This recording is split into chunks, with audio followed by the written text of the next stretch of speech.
After a breakup, the story you tell yourself is simple. You miss them. You miss their face, their voice, the way they said your name. And maybe that's true. But psychological research suggests something more uncomfortable is also happening, something your brain won't volunteer on its own. What you might actually be missing is the certainty they gave you. John Bowlby spent decades studying why human beings form emotional bonds. His conclusion, developed across the 1950s through the 1970s and formalized in his 1988 work, was that attachment isn't romantic, it's biological. We are wired, from childhood, to anchor ourselves to another person who makes the world feel safe. Bowlby called this the secure base. A person you return to when life gets unstable, a person whose presence tells your nervous system, you are not alone, the ground is solid, you can move forward. Romantic partners become that secure base for most adults, which means when the relationship ends, you don't just lose a person. You lose the architecture your brain was using to navigate reality. Think about what a relationship actually provides on a daily basis. Someone who texts back, someone whose behavior you can predict, someone who tells you where you stand, someone whose presence in your life means you know, at a basic level, what tomorrow looks like. That is not a small thing. Psychologists describe it as felt security, the loved moment-to-moment experience of being emotionally grounded. And when it's gone, your brain doesn't just feel sad. It enters a state of genuine uncertainty, ambiguity that registers neurologically closer to threat than to sadness. And that's where most people misread their own grief. In 2022, researchers Martin Eisma, Dan Tonis, and Peter de Jong published findings in the Journal of Behavior Therapy and Experimental Psychiatry that reframe how we understand breakup pain. Across 62 participants, they found that attachment anxiety, the fear of abandonment, the compulsive need for reassurance was directly associated with both rumination and distress after a breakup. But the more specific finding was this: desired attachment to an ex-partner was positively associated with yearning. The stronger the pull toward that person, the worse the suffering. And critically, that pull wasn't about the person's unique qualities. It was about the attachment function they served, the role they played, the certainty they provided. That distinction matters more than it sounds. Because if you are suffering because of who someone is, time and grief will eventually resolve it. But if you are suffering because of what they represented, safety, predictability, a reliable emotional signal that you are okay, then simply waiting out the grief won't work.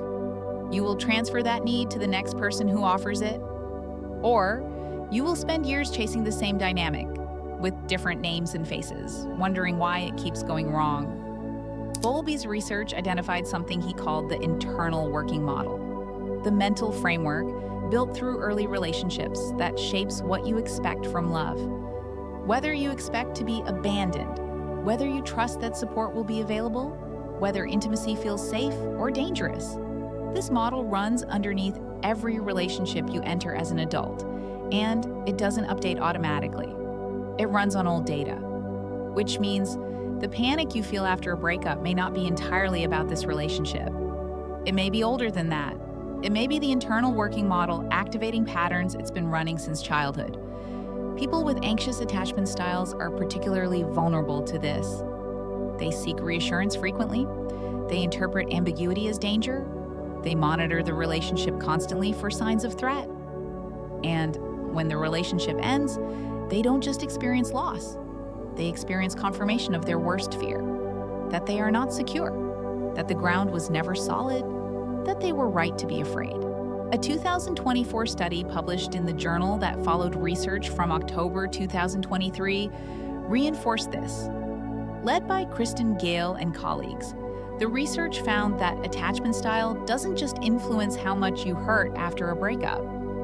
It determines how you cope with it, and that coping strategy, or the absence of one, directly drives how intense the distress becomes. People who lack secure attachment aren't just hurting more, they're hurting without a map out. Here's what makes this particularly difficult to see from the inside. Emotional certainty feels like love, the comfort of knowing someone is there, feels indistinguishable from connection to that specific person. So, when it disappears, you reach for the explanation that makes the most sense emotionally.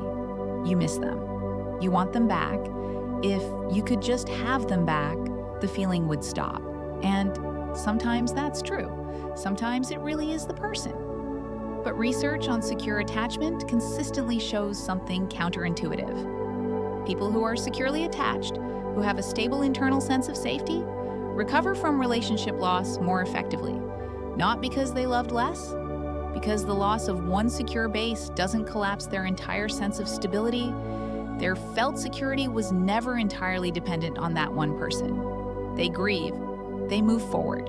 The attachment system doesn't go into crisis mode because it has other anchors. Insecure attachment produces the opposite effect: hypervigilance, obsessive monitoring, a grief that doesn't seem proportionate to the relationship's actual length or depth. Because what was lost wasn't just a person. It was the entire scaffolding of emotional regulation that person provided. Bowlby observed something else that cuts to the center of this. Security, real felt security, doesn't make people dependent. It makes them more capable of independence. When you know someone is there, when you trust that the ground is solid, you explore further. You take risks. You function at a higher level. Insecure attachment does the opposite. It keeps people close, hypervigilant, unable to fully explore their own lives because part of their cognitive bandwidth is always scanning for abandonment. So, if you left a relationship and you cannot stop thinking about them, if the pull feels irrational, if you find yourself monitoring their social media, if the yearning doesn't match what you'd expect, given how the relationship actually felt, ask a different question. Not, do I miss this person? But what certainty did they give me that I haven't been able to provide for myself? That's the research talking, not the romantic version of loss. The actual mechanism underneath it. The grief is real. The pain is real. But the target of the grief may be more abstract than a face or a name. It may be the feeling of knowing, the feeling of being held inside someone else's certainty that you exist, that you matter, that tomorrow is a known quantity. And that feeling, according to decades of attachment research, is not something another person can permanently give you. It has to be built. And unlike the person who left, it doesn't go anywhere when they do.